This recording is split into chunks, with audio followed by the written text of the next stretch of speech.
Bismillahirrahmanirrahim. Assalamualaikum and a very good day to Dr. Ashraf. I am Nurul Izzah Binti Unzir, and today I'll be presenting on the journal article review on the title Protecting the Unprotected Consumer Data in Internet of Things, Current Scenario of Data Governance in Malaysia.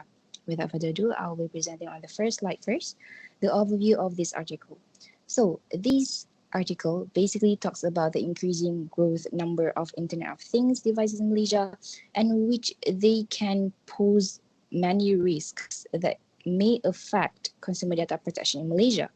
And there are three important current issues that are being talked about. The first one is the regulatory frameworks and data governance. The second one is issues and gaps. And the third one is key challenges in implementation. The research questions that are being pointed out in this article, there are two. The first one is what are the latest issues of IoT and personal data protections in terms of security in Malaysia. The second one is what types of regulations and changes are needed to strengthen the framework for data governance in IoT.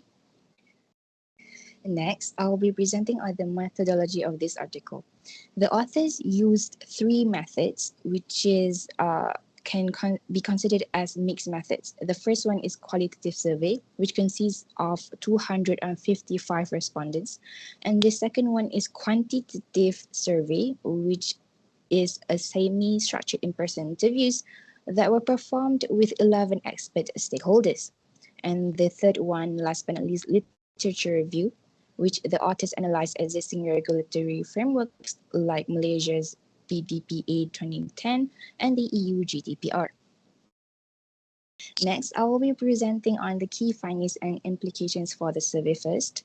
So the three key findings that I found for the survey is that the respondents believe that the government and the manufacturers should establish IoT policies and standards. And the second one is 80.4 majority believe IoT consumers have the most control in data collection, sharing, and usage, which is totally opposite of what they have been believing until now. And the last one is 67.8% of respondents are concerned about IoT-related data breaches in Malaysia, which is totally good.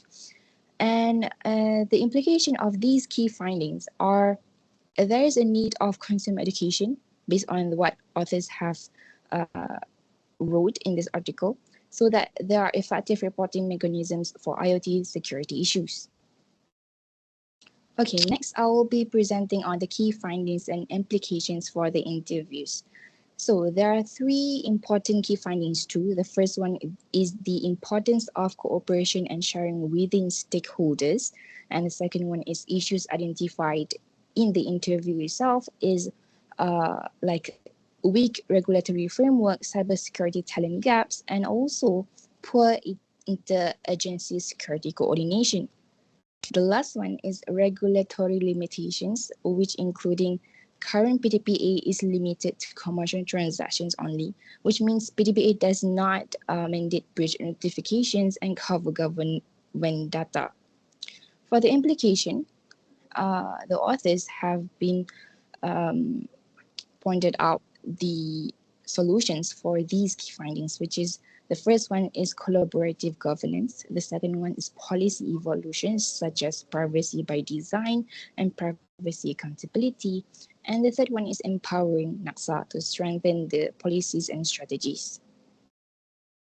Now, moving on to the conclusion, the importance of these findings can be used to strengthen the user data protection and increase the user trust to IoT devices. And these findings also can be useful to overcome corporate gaps in strategic investment. Next, for the future research suggestions, I personally would be suggesting that future researchers can focus on rural communities and lesser tech-savvy groups so that it can determine whether the different socio-economic groups share the same level of data breach awareness. So I think it is very useful to broaden the scope of these research. So I think that is all from me. Thank you very much.